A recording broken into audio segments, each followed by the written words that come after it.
झाली आहे. तर एक लक्षात घ्या,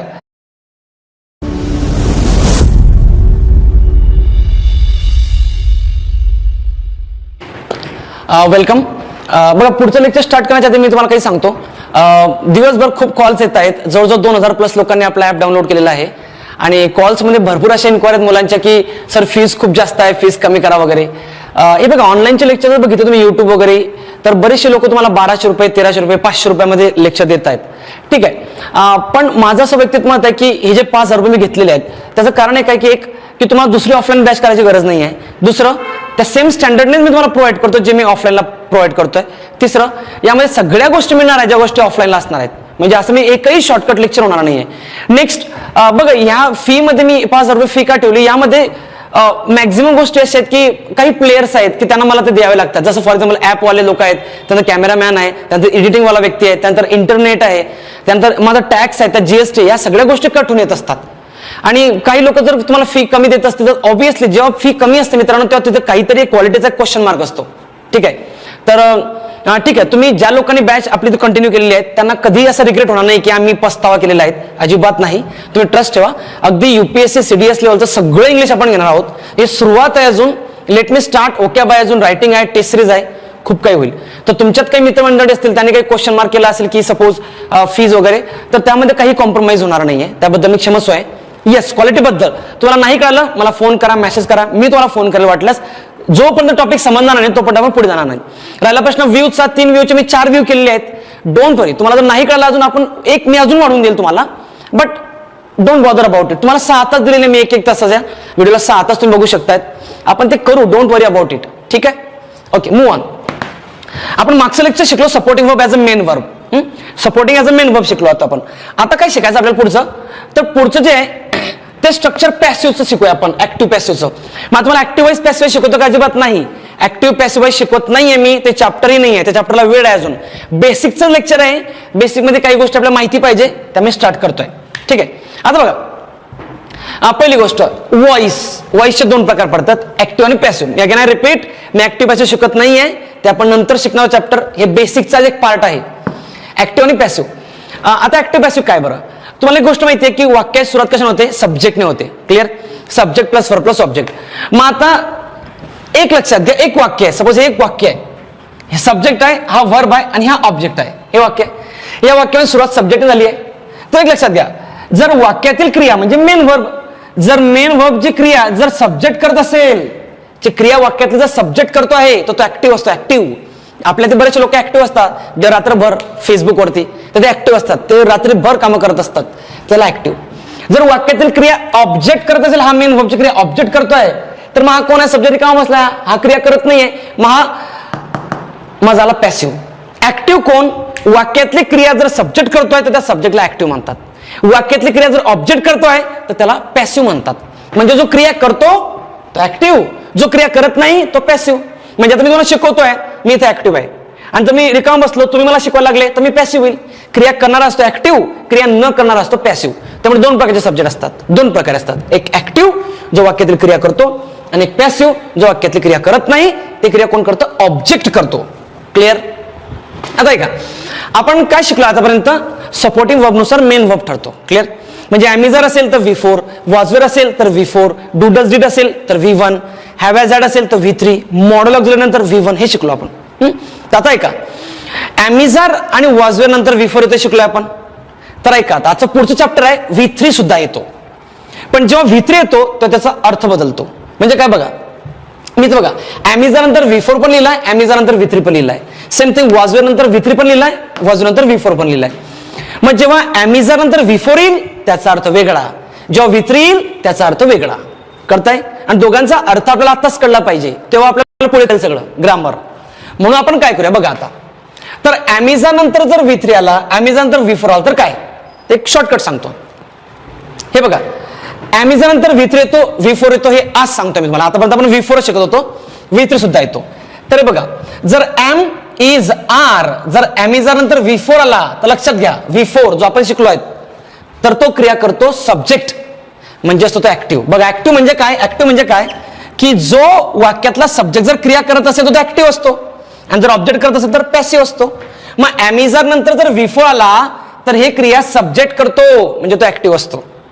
जर एमिजर नंतर V3 आला तर हे बरोबर आहे, पण ही क्रिया सब्जेक्ट नाही करत, ऑब्जेक्ट करतो, हा पॅसिव्ह असतो. म्हणजे बघा बाण इकडे करतो मी, सब्जेक्ट इकडे असतो आणि ऑब्जेक्ट इकडे असतो.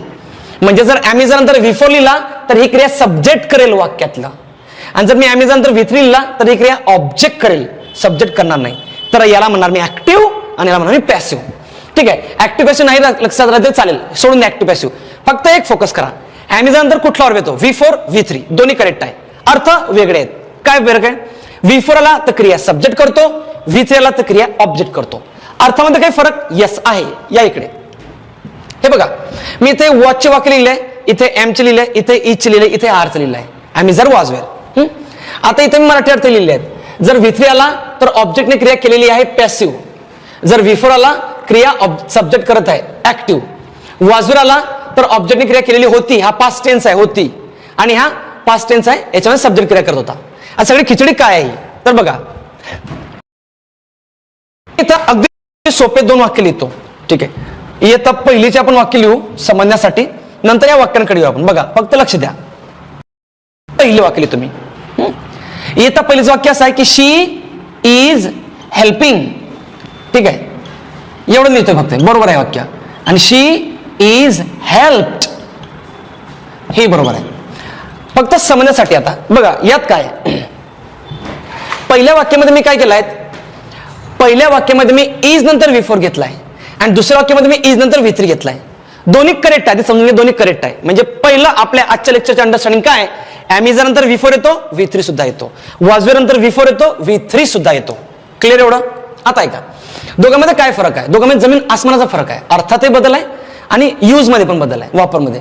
शी इज हेल्पिंग म्हणजे काय, ह्या इज नंतर V4 आहे, हा V4, मग V4 जर आला तर ती क्रिया सब्जेक्ट करतो, म्हणजे शी इज हेल्पिंग म्हणजे ती मदत करत आहे, ती मदत करत आहे, ती क्रिया करते. दुसऱ्यामध्ये बघा, शी इज हेल्प्ड, आता ही क्रिया तिने नाही केली, ऑब्जेक्टने केली दुसऱ्याने, मग याचा अर्थ काय, तिला मदत केली आहे. बघा फरक समजून घ्या, याच्यामध्ये ती मदत करत आहे आणि दुसऱ्यामध्ये तिला मदत केली आहे. हिला मदत करणारा कोण आहे, मग ऑब्जेक्ट आहे, त्याला अप्लाय येतो, कोणतरी असेल, by Rohan, Sohan, Ajay, Vijay, whatever. मग शी इज हेल्पिंग, ती मदत करत आहे, शी इज हेल्प्ड, तिला मदत केली आहे.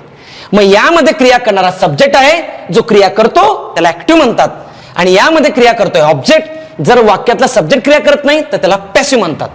कळालंय. मग आता इथं ना शी इज आहे म्हणून मी आहे म्हणतोय, प्रेझेंट. शी इज हेल्पिंग, ती मदत करत आहे, शी इज हेल्प्ड, तिला मदत केलं आहे.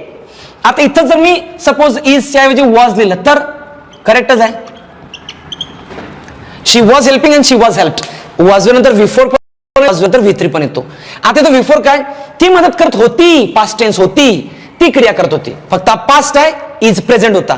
मग शी वॉज हेल्पिंग, ती मदत करत होती, आणि शी वॉज हेल्प्ड म्हणजे तिला मदत केली होती. इथं ती मदत करत होती, इथं तिला मदत केली होती. दोघांचा डिफरन्स कळालाय. मग हा झाला ऍक्टिव्ह आणि हा झाला पॅसिव्ह. दुसरा दोन वाक्य लिहितो मी की I am telling a story.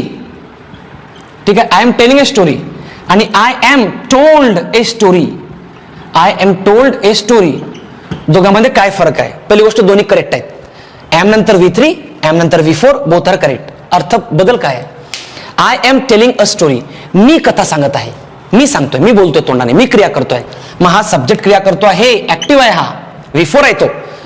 दुसरं, I am told a story, मला स्टोरी सांगितली कोणीतरी, मला कोणीतरी टोरी सांगितली, सांगणारा कोण आहे, दुसरा आहे, मग मी फक्त ऐकणार आहे, मी क्रिया करत नाही, मग मी ऑब्जेक्ट आहे. मग हा ऑब्जेक्ट क्रिया करतो, हा झाला पॅसिव्ह, हा झाला ऍक्टिव्ह. मग एमिजर नंतर V4 येतो का V3, दोन्ही येतात. V4 आला तर क्रिया सब्जेक्ट करेल, V3 आला तर क्रिया ऑब्जेक्ट करेल. क्लिअर. मग पुढचं वाक्य बघा, आता पुढचं अजून एक वाक्य लिहितो मी समजण्यासाठी, मग नंतर आपण मोठ्या वाक्यांकडे वळूया. बघा पुढचं वाक्य असं आहे, यू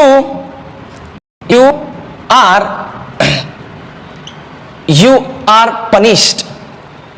हे बघा, यू आर पनिश्ड म्हटलं मी, यू आर पनिश्ड, तुला शिक्षा केलेली आहे, तू नाही केली, तुला केलेली आहे, तुझ्यावर क्रिया केली आहे, कारण हा V3 आहे.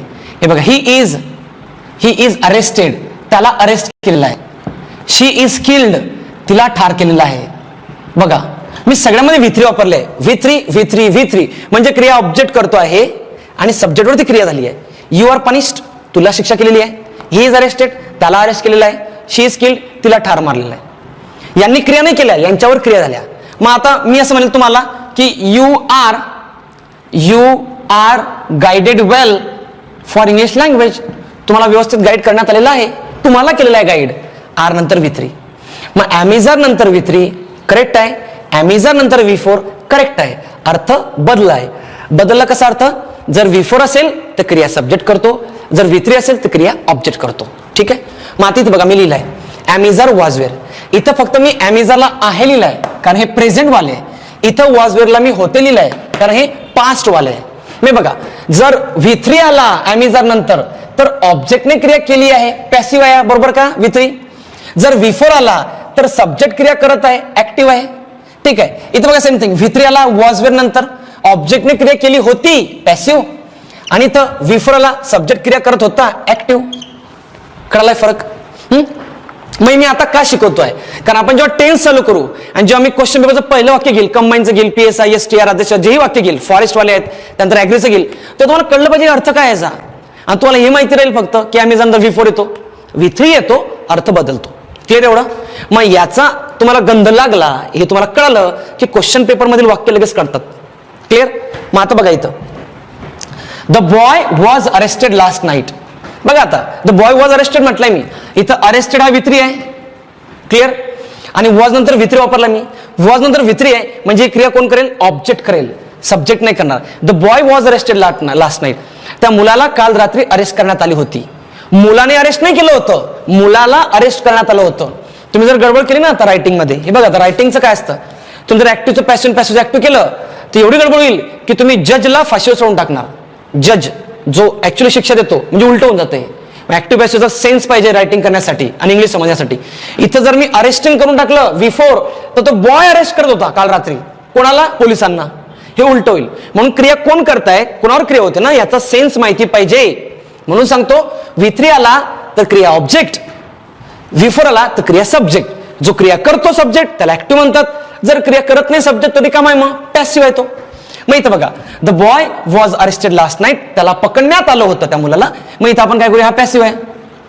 दुसरं the teacher was punishing them. आता बघा the teacher was punishing, was नंतर हा V4 आहे इथं. मग V4 मग क्रिया कोण करेल? सब्जेक्ट करेल. मग टीचर त्यांना शिक्षा देत होते, टीचर त्यांना शिक्षा देत होते, हा ऍक्टिव्ह आहे. का? कारण वॉज नंतर V4 आहे. कळालाय? वॉज नंतर V3 बरोबर, वॉज नंतर V4 बरोबर. वॉज नंतर V3 क्रिया सब्जेक्टवर केली जाते, सब्जेक्ट नाही करत. आणि जर V4 असेल तर सब्जेक्ट क्रिया करतो ऑब्जेक्टवर. पुढचं I am reading a newspaper. मी पेपर वाचत आहे. V4 आहे हा, ही क्रिया सब्जेक्ट करेल. मी पेपर वाचत आहे. I am advise to make my own notes. आता V3 आहे हा, म्हणजे ही क्रिया सब्जेक्ट नाही केली, त्याच्यावर केली आहे. मला असं ऍडवाइस केलं आहे की माझ्या स्वतःच्या नोट्स मी बनवल्या पाहिजे, मला ऍडवाइस केलाय. मग करणारा कोण आहे? दुसरा आहे. मग इथं हा V3 आहे, हे पॅसिव्ह आहे. इथं हा V4 आहे, हा ऍक्टिव्ह आहे. क्लिअर एवढं? पुढचं वाक्य बघा Madhu is invited at Rohan's birthday party. आता बघा मधु इज इन्व्हायटेड, इन्व्हायटेड आहे ना, हा V3 आहे. हा V3 आहे, इज नंतर V3 आहे म्हणजे पॅसिव्ह आहे. मधु क्रिया नाही करणार. मधुला रोहनच्या बर्थडे पार्टीला इन्व्हाइट केलं आहे, मधुला इन्व्हाइट केलेलं आहे, मधुने इन्व्हाइट नाही केलं. मधु इज इन्व्हायटेड. क्लिअर? पुढचं वाक्य बघा महा आला passive. The president is addressing the mob. Addressing हा V4 आहे, हा V4 आहे म्हणजे हे क्रिया कोण करणार आहे? सब्जेक्ट करणार आहे. मग प्रेसिडेंट ऍड्रेस म्हणजे काय? एखाद्याला भाषण देणे. Subject president is addressing the mob. President मॉबला म्हणजे लोकांना भाषण देत आहेत, उद्देशून बोलत आहेत. मग हा ऍक्टिव्ह व्हॉइस म्हणजे ऍक्टिव्ह आहे माझा सब्जेक्ट. पुढचं बघा you are requested to remove your footwear here. हे बघा प्रत्येक दुकानाच्या बाहेर असतं यू आर रिक्वेस्टेड. तुम्हाला रिक्वेस्ट करण्यात आलेली आहे की बाबा तुमचे शूज जे असतील ते बाहेर काढा. So you are requested. हा बघा रिक्वेस्टेड हा V3 आहे म्हणून क्रिया सब्जेक्ट नाही करणार, ऑब्जेक्ट करेल. तुम्ही रिक्वेस्ट केली नाहीये, यू रिक्वेस्ट करणार नाहीये, त्याला रिक्वेस्ट केली की यू आर रिक्वेस्टेड. करताय? मग आता तुम्हाला जेव्हा मी प्रश्नपत्रिका घेईल टेन्स चॅप्टरला तर त्या क्षणाला तुम्हाला लगेच कळलं पाहिजे की याचा अर्थ काय. करतायत का? तर साधं सांगतो गणित. हे वाक्य आहे, सब्जेक्टने सुरुवात होते, सब्जेक्ट क्रिया करतो तोच तो ऍक्टिव्ह, सब्जेक्ट क्रिया करत नाही तोच तो पॅसिव्ह. हे दोन प्रकार आहे ऍक्टिव्ह पॅसिव्ह. हे चॅप्टर आपण डिटेलमध्ये शिकणार आहोत बरे अजून. आता आहे का आपण आतापर्यंत काय शिकलो ह्या बेसिकच्या लेक्चरमध्ये? अमेझॉन नंतर V4 येतो, वॉजवेअर नंतर V4 येतो. येस ते करेक्ट आहे. V3 सुद्धा येतो. जर V4 आला, V4 जर आला तर तो क्रिया सब्जेक्ट करतो. जर V3 आला तर ते क्रिया ऑब्जेक्ट करतो आणि दोन्ही करेक्ट आहे. त्यामुळे इंग्लिश रायटिंग जर करायचं असेल, तुम्हाला एसे राईट करायचं आहे, इंग्लिश फ्लुएंटली बोलायचं आहे without any grammatical error, so you must have proper command over this basic strategies. कळालं? मग इथं मी काय लिहिलंय, आमेजार वॉज वेअर, V4 पण आणि V3 पण. क्लिअर? मग आता आपण फक्त फॉर्मॅलिटी म्हणून वाक्य लिहूया, फॉर्मॅलिटी म्हणून. हे परीक्षेत असे नाही आहेत, जे परीक्षेत येतं ते समजण्यासाठी हे शिकतोय आपण. क्लिअर? मी जर डायरेक्ट लेक्चर चालू केलं असतं टेक्स्ट नाउन ऍडजेक्टिव्ह, तुम्हाला काही कळालं नसतं. ठीक आहे, म्हणून आपल्याला लेवल हायला जायचं आहे. पण त्या हायला जाण्यासाठी हे स्टँडर्ड समजणं गरजेचं आहे. हे जे वाक्य लिहिले परीक्षा येतात का? नाही, अजिबात नाही. कुठल्याच परीक्षा येत नाही, क्लर्कला पण येत नाही असे प्रश्न. पण हे समजण्यासाठी घेतले आपण. पण जेव्हा मी आयोगाचे प्रश्न घेईल तेव्हा ते समजण्यासाठी ही माहिती पाहिजे. क्लिअर? सो पहिला रूल, ॲमेझार V4 V3 दोन्ही, वॉजवेअर V4 V3 दोन्ही. करताय? ठीक आहे. आता तुम्ही एक काम करणार, ह्या चार्ट काढून घेणार, हे सगळे वाक्य लिहून घेणार, नंतर मी पुढचे वाक्य लिहितो.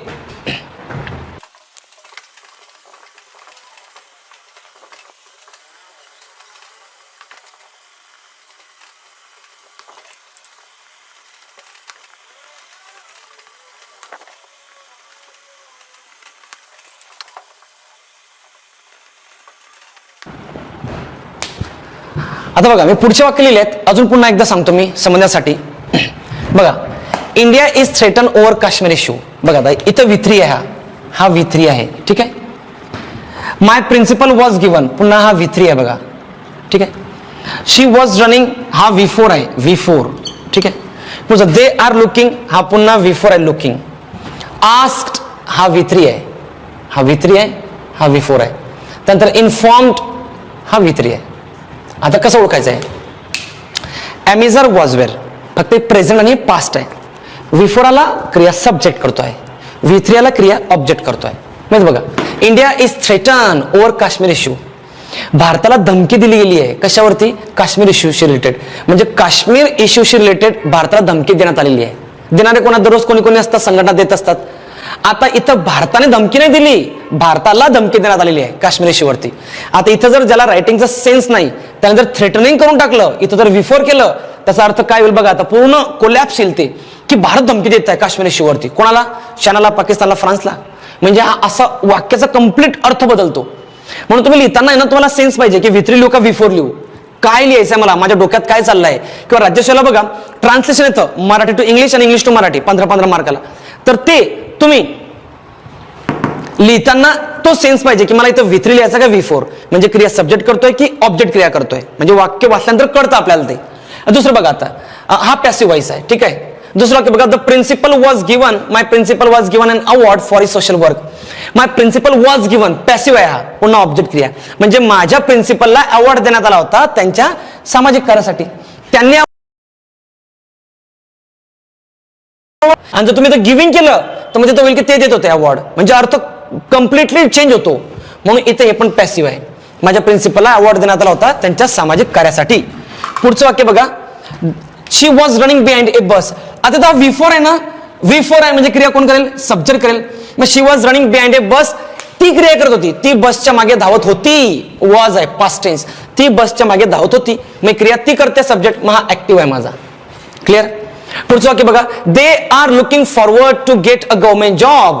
त्यांची अशी अपेक्षा आहे की त्यांनी गव्हर्नमेंट जॉब त्यांना मिळावा. आर नंतर लुकिंग आहे, V4 आहे. V4 आहे म्हणजे क्रिया सब्जेक्ट करतो, म्हणजे ते अपेक्षा ठेवताय की त्यांना गव्हर्नमेंट जॉब मिळाला पाहिजे. मग पुन्हा ऍक्टिव्ह आहे. क्लिअर? पुढचं वाक्य बघा, Clara is asked to resign the job. Is नंतर इथं V3 आहे, म्हणजे V3 म्हणजे क्रिया सब्जेक्ट नाही करणार, ऑब्जेक्ट करणार. क्लॅराला असं सांगण्यात आलेलं आहे की तू रिझाइन कर जॉबवरनं, म्हणजे तिला सांगण्यात आलेलं आहे, ती नाही सांगत आहे, तिला सांगितलं आहे की जॉब रिझाइन कर. मग सांगणारा दुसरा आहे, तो क्रिया करतोय, तो पॅसिव्ह आहे. पुढचं वाक्य बघा, we are informed to wear formals today. आम्हाला इन्फॉर्म करण्यात आला आहे की फॉर्मल्स वेअर करा. आम्हाला इन्फॉर्म केलं आहे की फॉर्मल्स वेअर करा आज. हा पुन्हा पॅसिव्ह आहे, कारण इन्फॉर्म करणारा दुसरा व्यक्ती आहे. तर खूप सोपं आहे. ॲमेझार V4 V3 दोन्ही, वॉज वेअर V4 V3 दोन्ही येतील. बोथ आर करेक्ट, दोघांचा अर्थ वेगळा आहे. मग तुम्हाला जर इंग्लिश बोलायचं आहे ना किंवा इंग्लिश लिहायचं आहे ना, तर आपल्या डोक्यात जे वाक्य येतात ना ते ट्रान्सलेट करण्यासाठी हे स्ट्रक्चर माहिती पाहिजे. म्हणजे मला जर कुठल्या टॉपिकवरती बोलायचं आहे की मी स्टार्ट करतो इंग्लिश बोलायला, मला बोलायचं इंग्लिश आता, तर तुम्हाला हे स्ट्रक्चर डोक्यात पाहिजे. कुठल्या टॉपिकवर बोलताय. Now if you start speaking English, you should know what kind of structure I am making. whether I am making error in sentence structure or whether I am making error in active passive structure. हा sense लागला पाहिजे. तर हे concept आहे. याच्यावरती प्रश्न हे बघा, प्रश्न येतात डायरेक्ट असं नाही, पण जे येतात ना त्यांचा सेन्स, त्यांची अंडरस्टँडिंग करण्यासाठी हे महत्वाचं आहे. क्लिअर? तर हा बघा, हा आपला होता पॅसिव्ह स्ट्रक्चर. बेसिक लेक्चर सुरू आहे पुढचं, त्यातलं हे बेसिक आहे. अमेझॉन तर V4 V3 दोन्ही करेक्ट आहे. ठीक आहे, हे तुम्ही लिहून घ्यायचं सगळे वाक्य.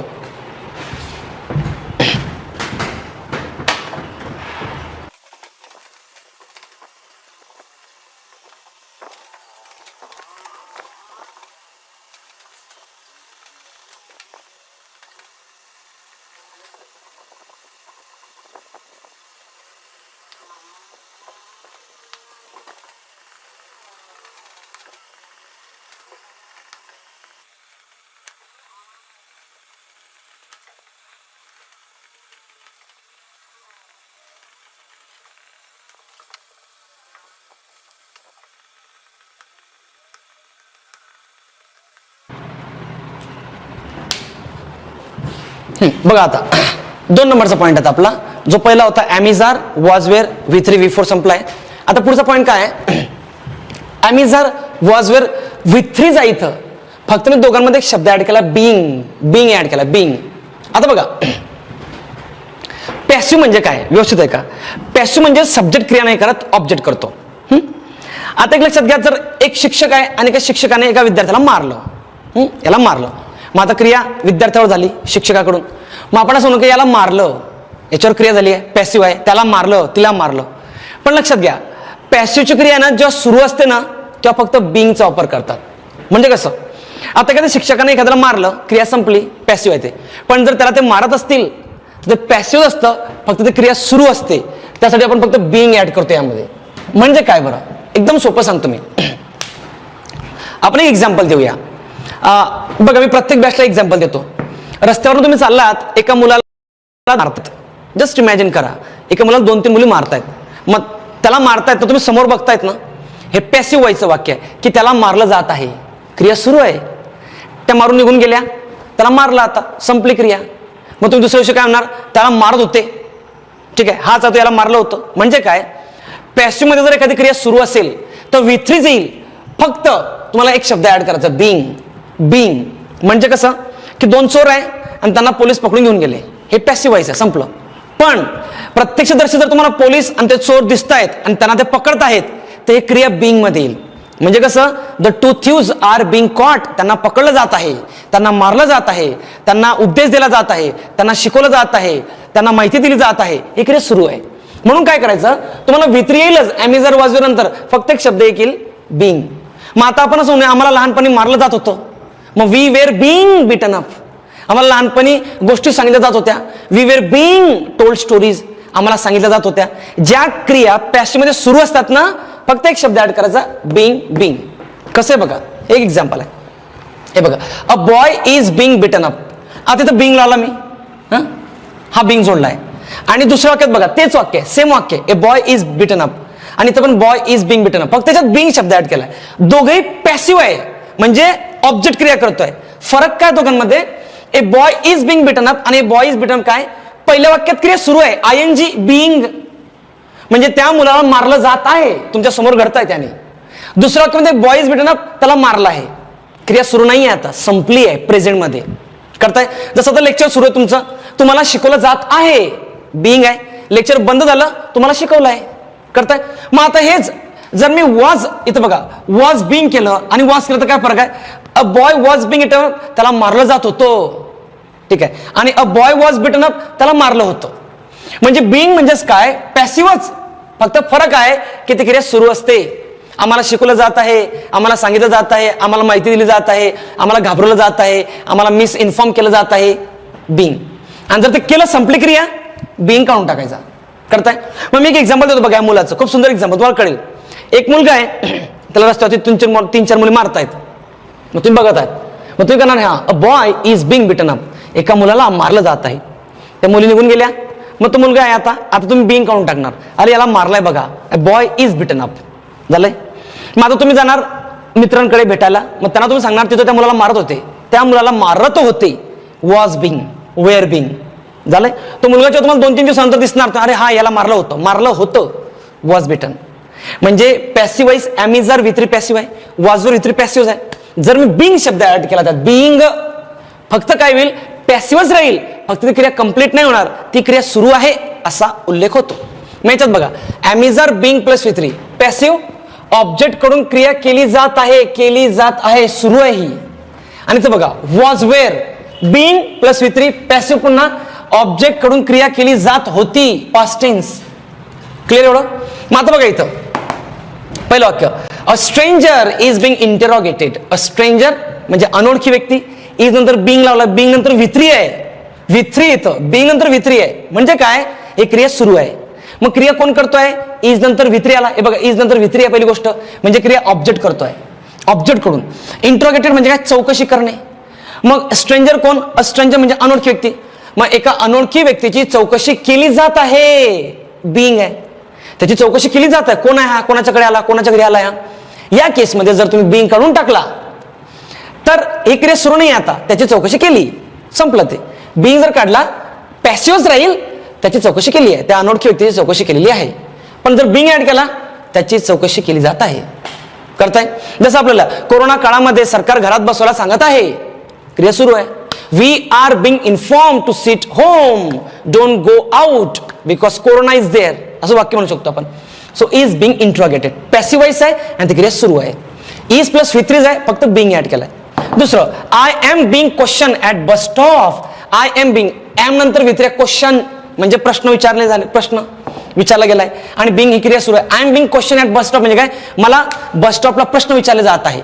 मग विचारणार कोण आहे, मी नाहीये, दुसरं आहे कोणीतरी, आणि ते सुरू आहे. मग तुला फोन आला, काय रे थांब जरा, मला कोणते प्रश्न विचारता इतर बस स्टॉपला, सुरू आहे क्रिया. पॅसिव्ह आहे पण नाही, हे पण पॅसिव्ह, हे पण पॅसिव्ह. तिसरा की बघा, my mother was being beaten, my brother was being beaten up. आता बघा इथं वॉज नंतर पुन्हा बिटन आहे, हे बिंग आहे, आणि वॉज पास्ट टेन्स आहे. माझ्या भावाला मारलं जात होतं, माझ्या भावाला त्यांना झोडपलं जात होतं, ही क्रिया सुरू आहे, फक्त पास्ट मध्ये सुरू होते, पास्ट टेन्स, पॅसिव्ह आहे पुन्हा. ठीक आहे. पुढचं वाक्य बघा, they were being guided at historical site. They were being guided, were नंतर गायडेड आहे V3 आहे, वॉज वेर नंतर V3 म्हणजे पॅसिव्ह आहे, बिंग म्हणजे सुरू होतं पास्ट टेन्स मध्ये. त्यांना एका ऐतिहासिक स्थळा ठिकाणी त्यांना गाईड केलं जात होतं, त्यांना माहिती दिली जात होती, क्रिया सुरू होती, पॅसिव्ह आहे पुन्हा. पुढचं वाक्य बघा, we are being looted in shopping mall. हे खरं आहे, आपल्याला शॉपिंग मॉलमध्ये लुटलं जात आहे, 70% डिस्काउंट, 20% डिस्काउंट, सगळं खोटाट असतं ते. वी आर बिंग म्हणजे आम्हाला लुटलं जात आहे, लूटचा अर्थ लुटच होतो इंग्लिशचा मराठीमध्ये. लुटेड इन शॉपिंग मॉल हा पुन्हा पॅसिव्ह आहे, आम्हाला शॉपिंग मॉलमध्ये लुटलं जात आहे, क्रिया सुरू आहे ती. पुढचं, Indians are being promised by every political party. भारतीयांना प्रत्येक पॉलिटिकल पार्टी प्रॉमिस दिलं जात आहे, भारतीयांना प्रॉमिस केलं जात आहे, हा पुन्हा पॅसिव्ह आहे. मग आता एक काम करा, याच्यात जर मी बिंग काढून टाकला, तर सगळ्या वाक्यांमध्ये जर बिंग मी खोडून टाकला तर पॅसिव्हच राहील ते. पण त्यामध्ये क्रिया सुरू आहे असं नाही, क्रिया संपली आहे किंवा संपली होती असा उल्लेख होईल. संपली आहे कुठे, ॲमिझर मध्ये, संपली होती कुठे, वॉज वेअर मध्ये. म्हणून बिंग जर असेल, पॅसिव्हची क्रिया सुरू आहे. करताय. जसं फॉर एक्झाम्पल इथे एक विद्यार्थी बसलाय आणि मी त्याला काहीतरी बोलतोय, मी त्याला काहीतरी उपदेश देतोय, मग तुम्ही कसं म्हणणार की त्याचं नाव पण रोहन गृहीत धरूया, की Rohan is being guided by Patil sir. Rohan is being guided by म्हणजे रोहनला गाईड केलं जात आहे, रोहनला माहिती दिली जात आहे, रोहनला चांगल्या गोष्टी सांगितल्या जात आहे, रोहनला इंग्रजी शिकवलं जात आहे. शिकवलं, मी निघून गेलो, मग तुम्ही करणार रोहनला गाईड केलं, त्याला शिकवलं, त्याला माहिती दिली, क्रिया संपली आहे. मग जर पॅसिव्ह मध्ये क्रिया सुरू असेल तर फक्त एक शब्द ऍड होतो, बिंग. मग बिंग ऍड केला, V3 जोडला की पॅसिव्ह, फक्त क्रिया सुरू आहे. जसं फॉर एक्झाम्पल मी एक वाक्य लिहितो, वाक्य बघा असं आहे की she is being taken to the hospital. Taken to the hospital. आता बघा या वाक्यामध्ये मी बिंग वापरलाय आणि V3 वापरलाय, इज नंतर V3 taken. She is being taken to the hospital, क्रिया ऑब्जेक्ट करतोय, पॅसिव्ह वॉइस आहे. तिला हॉस्पिटलला घेऊन चालले आहेत, तिला हॉस्पिटल नेलं जात आहे, तिला हॉस्पिटलला नेलं जात आहे. यामध्ये ना बिंग आहे ना, तो तुमच्या डोळ्यासमोर दिसते ती की तिला हॉस्पिटल नेलं जात आहे. जर याच्यात बिंग खोडला मी, आता तुमच्या डोळ्यासमोर नाहीये ती, तिला हॉस्पिटल नेलेलं आहे, पोहोचली ती हॉस्पिटलला, बिंग काउंट टाकला, क्रिया संपली आहे. करताय. बिंग जोडला म्हणजे क्रिया सुरू आहे. गॉट इट का? म्हणजे she is being taken to the hospital, तिला हॉस्पिटल नेलं जात आहे. किंवा मी असं म्हणेन he is being told to read GS subject. हा, ही इज बिंग टोल्ड, त्याला सांगितलं जात आहे की बाबा जीएसचा अभ्यास कर. त्याला सांगितलं जात आहे म्हणजे क्रिया सुरूच आहे. त्याला सांगितलं जात आहे की तू जीएसचा अभ्यास कर. पण जर मी हा बिंग खोडून टाकला तर त्याचा अर्थ काय होईल? त्याला सांगितलं आहे की जीएसचा अभ्यास कर. तर आपण पॅसिव्ह जे मगाशी बघितलं, M is are V3 was वर V3, हे तेच आहे. फक्त एक शब्द बिंग ऍड होईल.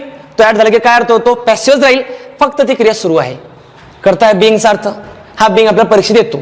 ते कसं आहे तो वाक्यामध्ये आपण टेन्स मध्ये शिकूया. ते तुम्ही आता सर्व लिहून घ्या व्यवस्थित डिटेलमध्ये.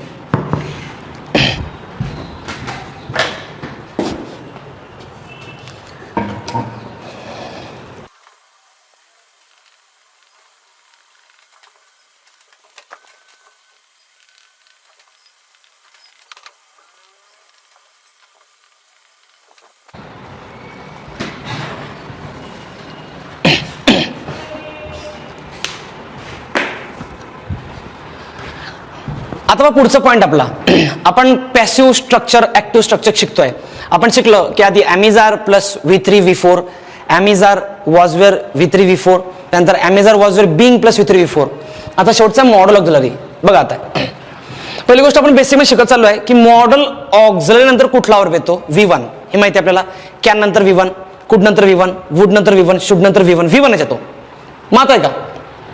जर मॉडल नंतर जर V1 असेल तर तो ऍक्टिव्ह आहे, कारण त्यात क्रिया सब्जेक्ट करतो. जर मॉडल नंतर बी शब्द ऍड आहे, बघा एक शब्द ऍड आहे बी, आणि नंतर मग V3, नंतर V3 आहे, नंतर V3, तर हा पॅसिव्ह स्ट्रक्चर असेल. याच्यात क्रिया सब्जेक्ट करतो, याच्यात क्रिया ऑब्जेक्ट करतो. कसं बघा, मी वाक्य लिहितो आता.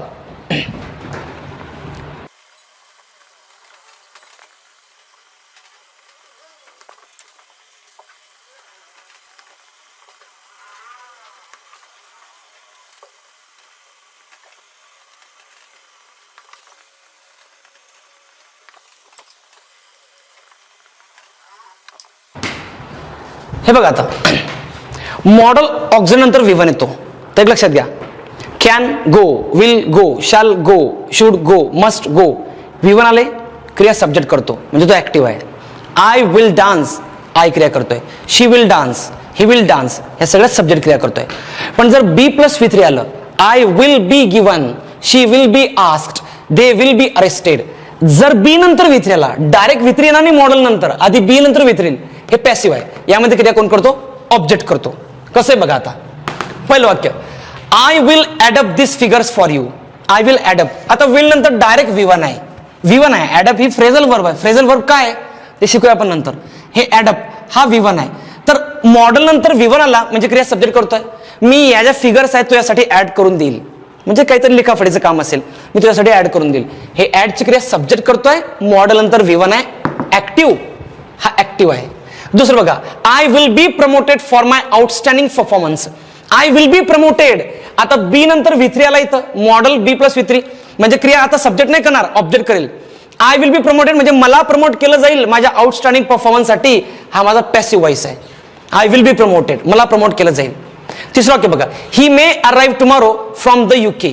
ही may arrive, may modal auxiliary आहे, त्यानंतर V1 आलाय. V1 आहे ना हा, मग हा माझा ऍक्टिव्ह आहे, क्रिया सब्जेक्ट करतोय. तो कदाचित उद्या येऊ शकतो UK वरनं, तो येऊ शकतो, क्रिया तोच करेल येण्याची. He may be punished for his illegal activities. त्याला कदाचित शिक्षा होऊ शकते, त्याला शिक्षा होऊ शकते, तो नाही शिक्षा करणार, त्याला होऊ शकते. He may be punished. B plus V3 हा पॅसिव्ह आहे, याच्यात क्रिया ऑब्जेक्ट करणार आहे. ही मे बी पनिश्ड, त्याला कदाचित शिक्षा होऊ शकते त्याच्या इलिगल ऍक्टिव्हिटीजमुळे. पुढचं, we would love to go abroad. आम्हाला आवडेल अब्रॉडला जायला. वुड नंतर लव्ह V1 आहे, लव्ह V1 आहे, लव्ड, लव्ड, लव्हिंग असे 4 फॉर्म आहे. मग हा V1 आहे, हे क्रिया सब्जेक्ट करतील. आम्हाला आवडेल जायला, आम्ही क्रिया करू. ऍक्टिव्ह व्हॉइस आहे हा. पुढचा वाक्य बघा, we would be given 2 separate answer sheets. We would be given, आता बघा be given, B plus V3 म्हणजे पॅसिव्ह आहे हा. मग यामध्ये पॅसिव्ह म्हणजे क्रिया ऑब्जेक्ट करेल. We would be given 2 separate answer sheets. आम्हाला 2 वेगळ्या आन्सर शीट दिल्या जातील. आम्हाला दिल्या जातील, आम्ही नाही देणार, आम्हाला दिल्या जातील भविष्यामध्ये. पुढचं बघा, the children should be taught ethical values. आता बघा B plus V3, B plus V3 म्हणजे पॅसिव्ह आहे हा, क्रिया ऑब्जेक्ट करेल. म्हणजे यामध्ये काय की लहान मुलांना एथिकल व्हॅल्यूज शिकवल्या गेल्या पाहिजे. लहान मुलांनी शिकवलं नको पाहिजे, त्यांना शिकवलं गेल्या पाहिजे. Should be plus V3. आणि जर तुम्ही V1 केलं तर क्रिया सब्जेक्ट करेल. लहान मुलांनी एथिकल व्हॅल्यू शिकवले पाहिजे. कोणाला? आई वडिलांना. ते उलट होईल. म्हणून पॅसिव्ह कसं एकदम सोपं सांगतो. मॉडल ऑक्झिलरी नंतर V1 आला तर ती क्रिया सब्जेक्ट करतो. मॉडल ऑक्झिलरी कुठली present past, can, could, may, might, shall, should, will, would, have to, has to, had to, कुठली. त्यानंतर जर बी आणि नंतर V3 आला, डायरेक्ट V3 येणार नाही, बी येईल V3 आला, तर हे पॅसिव्ह आहे, याच्यामध्ये क्रिया ऑब्जेक्ट करतो. करताय. मग आता मी तुम्हाला म्हणतो की तुम्हाला सगळ्या नोट्स पुरवल्या जातील, तुम्ही नाही पुरवणार, मग मी कसं म्हणणार, you will be given all kind of notes online. बघा, यू विल बी गिवन म्हटलं मी, म्हणजे तुम्हाला दिले जातील. आणि जर मी असं म्हटलं यू विल गिव्ह, म्हणजे तुम्ही मला देणार नोट्स, चुकलं वाक्याचा अर्थ. तुम्ही म्हणणार आम्हीच पैसे देणार, आम्ही नोट देणार, आणि तुम्ही काय करणार. ठीक आहे. तर या केसमध्ये ज्याला ऍक्टिव्ह पॅसिव्ह कळतं ना, त्याला इंग्लिश कळते. हे याला म्हणतो आपण बेसिक. तर बघा, should be, can be, could be, may be, might be, shall be, यांच्यानंतर B+V3 आला, क्रिया ऑब्जेक्ट. आणि जर फक्त V1 आला, क्रिया सब्जेक्ट. कळला डिफरन्स. म्हणजे बघा, अजून 2-3 वाक्य लिहितो मी, त्यात तुम्ही लिहून घ्या सगळे वाक्य.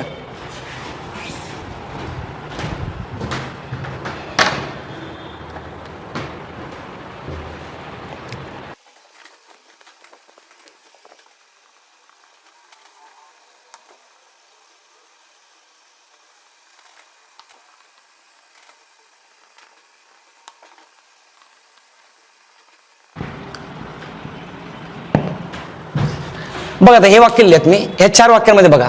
पहिली गोष्ट, पहिलं वाक्य राज्यसेवा 2019 आहे. हे वाक्य आपल्याला ऍडजेक्टिव्ह म्हणून आलंय, पण मी एक वाक्य आपण वाईज बेसिक म्हणून शिकूया. यात बघा काय म्हणतो, पहिलं वाक्य, दोज रास्कल्स, म्हणजे ते नालायक लोक, मस्ट बी पनिश्ड. हे बघा, मस्ट बी +V3 पॅसिव्ह आहे हा. मग आता मला सांगा, त्या नालायक लोकांनी शिक्षा केली पाहिजे का त्या नालायक लोकांना शिक्षा केली पाहिजे?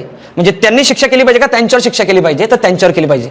The Rascals must be punished, त्यांना शिक्षा केलेलीच पाहिजे. ते नाही केली, त्यांनी नाही करायला पाहिजे, त्यांच्यावर केली गेली पाहिजे. पॅसिव्ह आहे. आणि जर मी बी खोडला आणि जर पनिश लिहिलं, तर त्यांनी शिक्षा केली पाहिजे. कोणाला? आपल्याला, चांगल्या लोकांना. तर ते उलट होईल. पुढचं, the match will be cancelled, match cancel केली जाईल. मॅच नाही कॅन्सल करणार, मॅच येईल का इथं चालत मी कॅन्सल, तसं नाही होणार, मॅचला कॅन्सल केलं जाईल. पुन्हा पॅसिव्ह आहे. ठीक आहे. पुढचं वाक्य बघा, my analysis book would be publish next month. आणि खरं आहे, आपलं एक इंग्लिश मराठीचं पुस्तक येत आहे 1984 ते 2021 पर्यंत, जेवढे क्वेश्चन आहे सगळे तुम्ही त्यात एक्सप्लेन केले आहेत. बघा, my analysis book would be publish next month. आता त्याच्यात मी काय केलं, वुड बी पब्लिश्ड. आता मध्ये वुड बी +V3 वापरला मी. मग आता वुड बी +V3 म्हणजे पॅसिव्ह आहे, म्हणजे पुस्तक पब्लिश केलं जाईल. पुस्तक क्रिया नाही करणार, पब्लिश करायचं, त्या पुस्तकाला पब्लिश केलं जाईल नेक्स्ट मंथ. पुन्हा पॅसिव्ह आहे. ठीक आहे.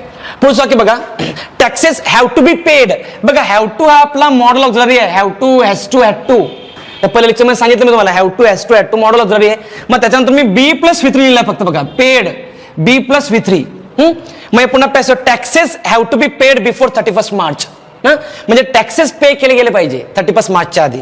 ठीक आहे. मग इथं taxes have to be paid before 31 March, म्हणजे टॅक्सेस मार्चच्या आधी पे केले गेले पाहिजे. क्लिअर एवढं. मग हा पुन्हा पॅसिव्ह. हे पुन्हा इथं पॅसिव्ह आहे. एव्हरी मार्च करतोय तुम्ही, प्रत्येक मार्चच्या आधी पे केले गेले पाहिजे. ठीक आहे. तर हे एकच लक्षात घ्या, आपल्याला बेसिक शिकताना आपण त्यामध्ये कन्सेप्ट लक्षात घ्या की मॉडल ऑक्झिलरी नंतर वर्ब कसा येतो, तर 2 स्वरूपात येतो. एक V1 येतो, त्यात क्रिया सब्जेक्ट करतो. दुसरं B+V3 येतो, ज्यामध्ये क्रिया ऑब्जेक्ट करतो. मग ऑब्जेक्ट क्रिया करतोय म्हणजे पॅसिव्ह, सब्जेक्ट क्रिया करतो म्हणजे ऍक्टिव्ह. कळालं इतकं? हे बेसिकचं लेक्चर आपले होत आहेत. अजून पुढचे आपले 2 बेसिकचे लेक्चर आहे, ते संपल्यानंतर मग आपण पहिले चॅप्टर स्टार्ट करू टेन्स. मग आपण सेम क्वेश्चन पेपर घेऊ सगळ्या, CDS, UPSC, SSC, combine, PSI. आणि तुम्ही यात असा फरक करू नका, मी PSI करतो म्हणजे PSI शिकायचं आहे मला. इंग्लिश, PSI, SSC, राज्यसेवा या सगळ्यांची एकच आहे. प्रश्न कॉपी होत आहेत. UPचा प्रश्न PSI ला कॉपी होतोय, PSI प्रश्न राज्यसेवाला कॉपी होत आहे, फॉरेनचा प्रश्न राज्यसेवाला कॉपी आहे. म्हणून इंग्लिश कॉम्प्रिहेन्शन शिकवू आपण. असं PSI साठी वेगळा सिलेबस, राज्यसेवासाठी वेगळा सिलेबस नाही आहे. सगळ्यांचा दर्जा एकच आहे, पदवी, ग्रॅज्युएशन. ठीक आहे. म्हणून शिकताना आपण असं होलिस्टिक शिकायचं आपल्याला, कंबाईन करून. मग आपण जेव्हा शिकूया, म्हणजे बेसिकचे लेक्चर संपले की मग तेव्हा 1 बाय 1 आपण टॉपिक क्वेश्चन आणि टेस्ट सिरीज या गोष्टी आपण शिकू. ठीक आहे. ओकॅबलरीचं सेशन ह्या हप्त्याला मी एक टाकेल. दर हप्त्याला ओकॅबचं सेशन असेल आणि आपला ओकॅब ऑलमोस्ट 3000 पर्यंत होतील, हे मी शाश्वत देतो तुम्हाला. ठीक आहे. हे सगळं लिहून घ्या आणि आपण भेटूया पुढच्या लेक्चरमध्ये नवीन बेसिकचा काहीतरी टॉपिक घेऊन. ठीक आहे. See you, bye.